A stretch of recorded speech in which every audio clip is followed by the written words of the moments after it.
जय हिंद साथियों। और कैसे हो आप लोग। मैं कृपानंद तिवारी आपका स्वागत करता हूं आपके यूट्यूब चैनल आवर्स 6247 में।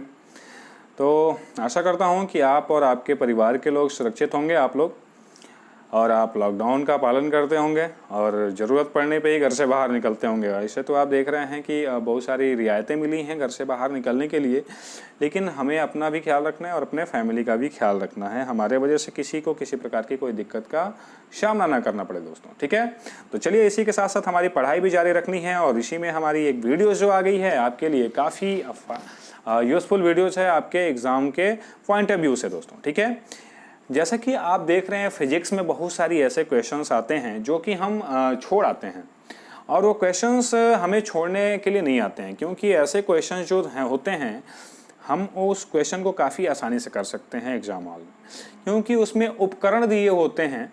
पूछा जाता है कि ये कौन सा उपकरण है और इस उपकरण से कौन सा काम किया जाता है। ठीक है दोस्तों, तो ऐसे अगर आते हैं प्रश्न तो हम कहीं ना कहीं जो है गलतियां कर आते हैं एग्ज़ाम हॉल में। ठीक है, तो ऐसी गलतियां ना हों और हर प्रकार के जो भी उपकरण हैं उस उपकरण के बारे में हमें जानकारी हो कि उस उपकरण के द्वारा कौन सा काम किया जाता है दोस्तों। ठीक है, तो देखते हैं इस वीडियो में कि कौन सा उपकरण किस काम के प्रयोग में आता है। ठीक है, तो बने रहिए हमारे चैनल आर सक्सेस 247 में, और अगर आप इस चैनल पर नए हों तो कृपया चैनल को सब्सक्राइब कीजिए, लाइक कीजिए, शेयर कीजिए अपने दोस्तों के साथ और कमेंट करके बताइएगा कि आपको वीडियोस कैसी लगी दोस्तों। ठीक है, चलते हैं, शुरू करते हैं वीडियोस को।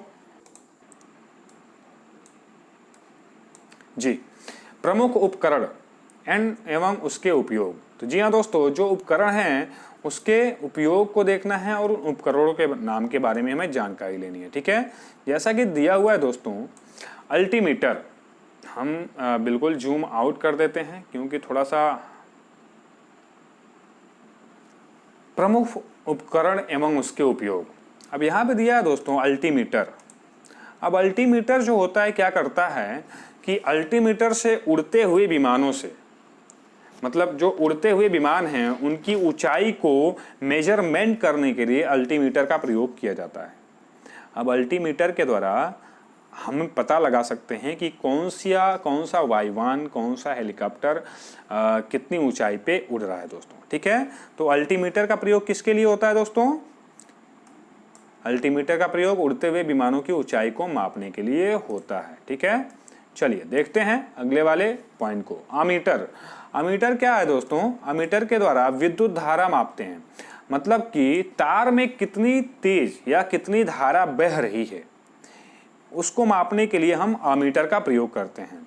अगला एनीमोमीटर। एनीमोमीटर से हम हवा की गति को मापते हैं, हवा कितनी स्पीड से बह रही है, कितनी स्पीड से चल रही है।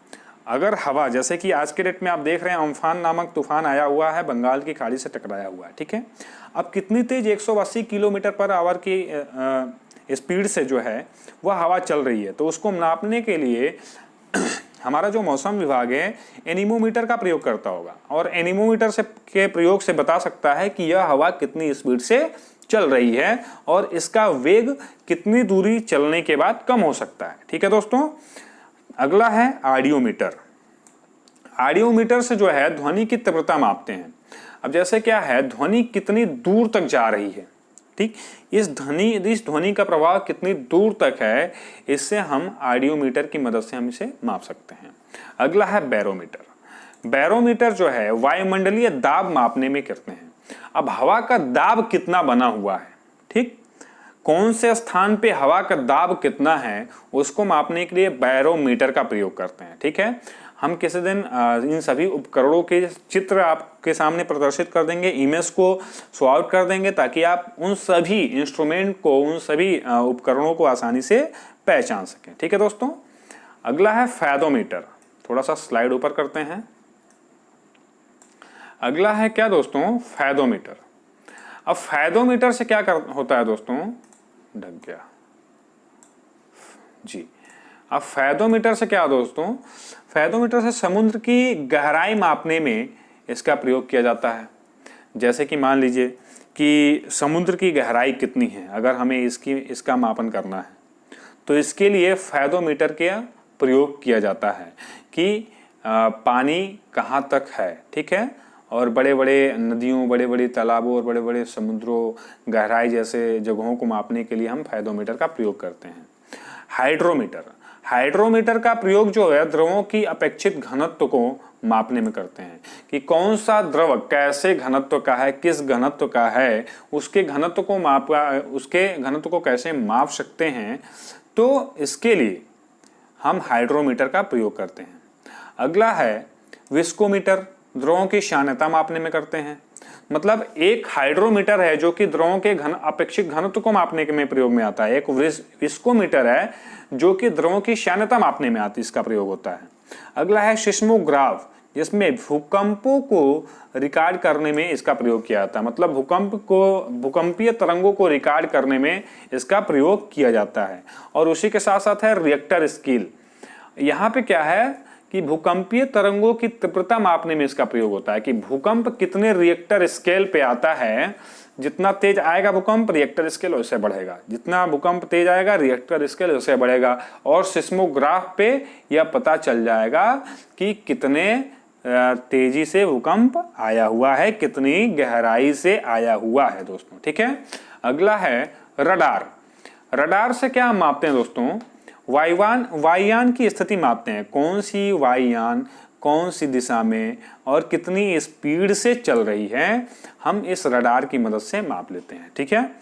अगर हमारा रडार लगा हुआ है किसी स्थान पे, अगर किसी विदेशी वायुयान आ रहा है तो हम उसके बारे में पता लगा सकते हैं कि यह वायुयान कहाँ से और किस देश का है दोस्तों, ठीक है। अगला है पायरोमीटर। पायरोमीटर क्या है दोस्तों? उच्च ताप मापने में इसका प्रयोग करते हैं। उच्च ताप मापने में हम पायरोमीटर का प्रयोग करते हैं दोस्तों, ठीक है। पायरोमीटर से हम उच्च ताप मापने में इसका प्रयोग करते हैं दोस्तों, ठीक है। अगला है हाइड्रोफोन। पानी की ध्वनि की तीव्रता मापने में, पानी की ध्वनि जैसे कि आप देखते होंगे नदी चलती है तो ध्वनि करती है। अब उसकी ध्वनि से हम उसकी तीव्रता न मापते हैं, ध्वनि की तीव्रता मापते हैं कि वह ध्वनि कितनी तीव्रता से निकल रही है, ठीक। तो इससे ये भी पता चलता है कि अगर पानी की ध्वनि की तीव्रता ज्यादा तेज है तो पानी का बहाव भी तेज होगा दोस्तों, ठीक है।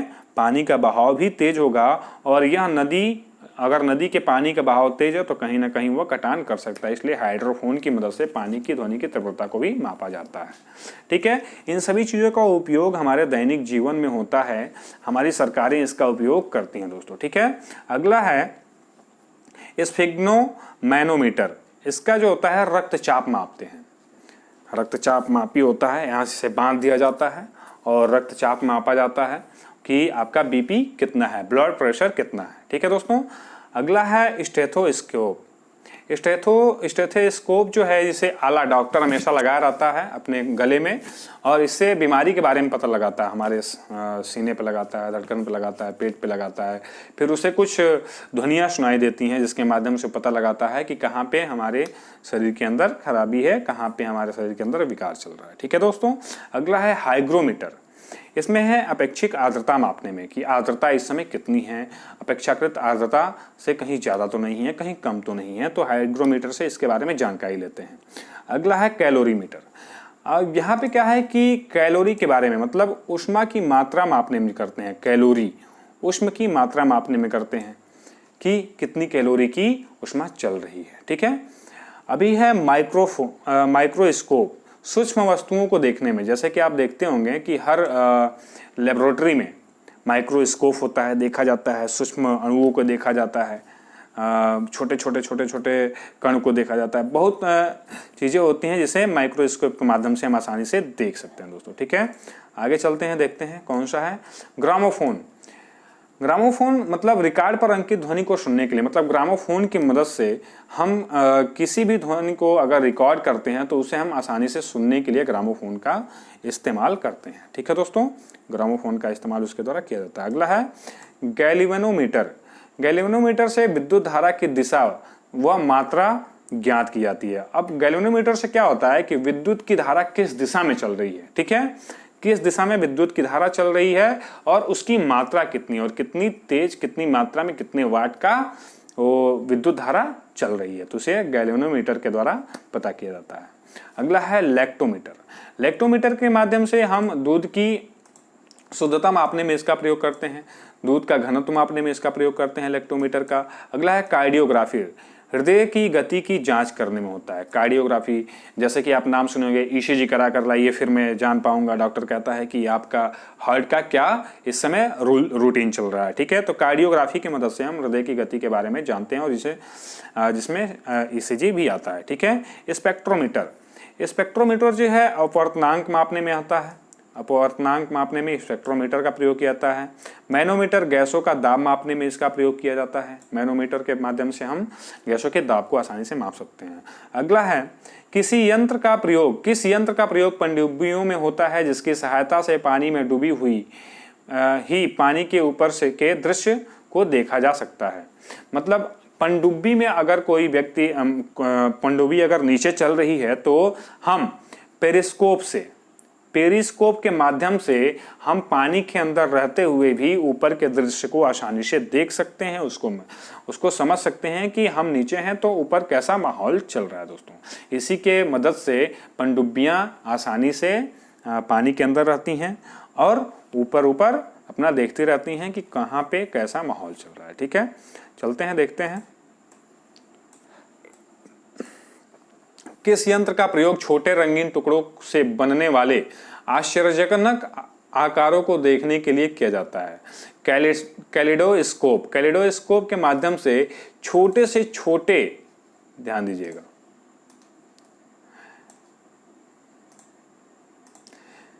किस यंत्र का प्रयोग छोटे रंगीन टुकड़ों से बनने वाले आश्चर्यजनक आकारों को देखने के लिए किया जाता है। मतलब छोटे से छोटे रंगीन टुकड़ों को बनने वाले, मतलब बहुत छोटा, मतलब जो कि नग्न आंखों से ना दिखाई दे, उसको देखने के लिए, उसको पहचानने के लिए कैलिडोस्कोप की मदद ली जाती है और जिसके द्वारा पता चल पाता है कि वह कैसा आकार है, कैसी आकृति है, उस छोटे छोटे रंगीन टुकड़ों से क्या बना हुआ है दोस्तों, ठीक है। तो कैलिडोस्कोप से हम इसके बारे में जान पाते हैं। अगला है बोफोर्ट मापक्रम, इसमें भी हवा की गति मापने में इसका प्रयोग किया जाता है, बोफोर्ट मापक्रम के द्वारा, ठीक है। अगला है एक्टियोमीटर, सूर्य की किरणों की तीव्रता मापने में, सूर्य की जो किरण है कितनी तीव्रता से आ रही है, एक्टियोमीटर के द्वारा सूर्य की किरणों की तीव्रता मापने में हम प्रयोग करते हैं, ठीक है। अगला है टेकोमीटर, घूर्णन की गति मापने में, जैसे कि कौन सी वस्तु कितनी तेजी से घूर्णन मतलब घूम रही है, जैसे ही हमारी पृथ्वी भी घूर्णन कर रही है, बहुत सारे ऐसे वस्तु घूर्णन करते हैं, तो उसमें टेकोमीटर के द्वारा हम घूर्णन की गति मापने में प्रयोग कर सकते हैं। घूर्णन की गति मतलब किस गति से घूर्णन हो रहा है, ठीक है दोस्तों। आगे चलते हैं। तरल पदार्थों की विशिष्ट गुरुत्व को मापने वाला यंत्र हाइग्रोमीटर होता है। अब देखिए हाइड्रो, अगर जहां भी तरल आ गया वहां पे हमें एच, हाइग्रो या हाइड्रो से ही पाला पड़ने वाला है, ठीक है। तो हाइग्रोमीटर के द्वारा तरल पदार्थों के विशिष्ट गुरुत्व को मापने में इसका प्रयोग किया जाता है। फोटोमीटर, प्रकाश की तीव्रता मापने में होती है, जैसे प्रकाश की तीव्रता कितनी तेज से आ रही है। एक तो किरण की तीव्रता थी जो कि एक्टियोमीटर के द्वारा माप सकते हैं, और प्रकाश की भी तीव्रता मापने के लिए हमें फोटोमीटर की मदद लेनी पड़ती है, ठीक है दोस्तों। फोटोमीटर की मदद से हम प्रकाश की तीव्रता का मापन कर सकते हैं, फोटोमीटर। अगला है मेमर से क्या मापा जाता है। मेमर से इंसुलेशन प्रतिरिधि नापा जाता है, मेमर से। अब इसके बारे में मैं भूल रहा हूं, मैं इसके बारे में आपको कंफर्म कर दूंगा आने वाली वीडियोस में, ठीक है। समुद्र में गहरे डूबे पिंडों की स्थिति ज्ञात करने के लिए प्रयुक्त उपकरण क्या है। तो सोनार की मदद से समुद्र में गहराई तक डूबने वाले जो भी पिंड हैं, जो भी नाव हैं, जो भी पनडुब्बियां हैं, उसका पता लगाने के लिए हम सोनार का मदद लेते हैं, और सोनार की मदद से हम समुद्र में डूबी हुई वस्तुओं का पता लगाते हैं। पाइपलाइन में निम्न दाब मापने के लिए कौन सा यंत्र प्रयोग किया जाता है, जैसे कि पीजोमीटर के द्वारा पाइपलाइन में अगर ये पता किया जाता है कि कहाँ पे निम्न दाब है, कहाँ पे उच्च दाब है। तो निम्न दाब तो हम पता करने के लिए पीजोमीटर का प्रयोग करते हैं। जैसे कि आप देख रहे हैं आज के समय बहुत सारी पाइपलाइनें चल रही हैं, तो उन पाइपलाइनों में निम्न दाब हमें मापना पड़ता है। जहाँ पे अगर दाब मेंटेन नहीं होता है वहाँ पे ब्लास्ट होने की संभावना बनी रहती है दोस्तों, ठीक है। तो पीजोमीटर के द्वारा हम निम्न दाब को मापने के लिए इसका प्रयोग करते हैं। ठीक है, अगला है अंतरिक्ष पिंडों की ऊंचाई मापने के लिए कौन सा यंत्र प्रयोग किया जाता है। अंतरिक्षी पिंड मतलब अंतरिक्ष में जो भी पिंड है उनकी ऊंचाई मापने के लिए किसका प्रयोग किया जाता है। दोस्तों उनका उसको नापने के लिए हमें सेक्सटेंस के द्वारा हम अंतरिक्ष में उपस्थित पिंडों की ऊंचाई मापने में प्रयोग करते हैं। अगला है किस यंत्र की सहायता से कृत्रिम मौसम उत्पन्न किया जाता है। साइटोटोन। साइटोटोन एक ऐसा यंत्र है जिसकी मदद से हम कृत्रिम मौसम उत्पन्न कर सकते हैं। ठीक है, जैसे बारिश का मौसम हो गया, किसी एरिया में कोई ऐसा मौसम है जो कि आ ही नहीं रहा, तो उस मौसम को उत्पन्न करने के लिए हम साइटोटोन की मदद लेते हैं। अति सूक्ष्म मापन के लिए कौन सा उपकरण प्रयुक्त होता है। तो वर्नियर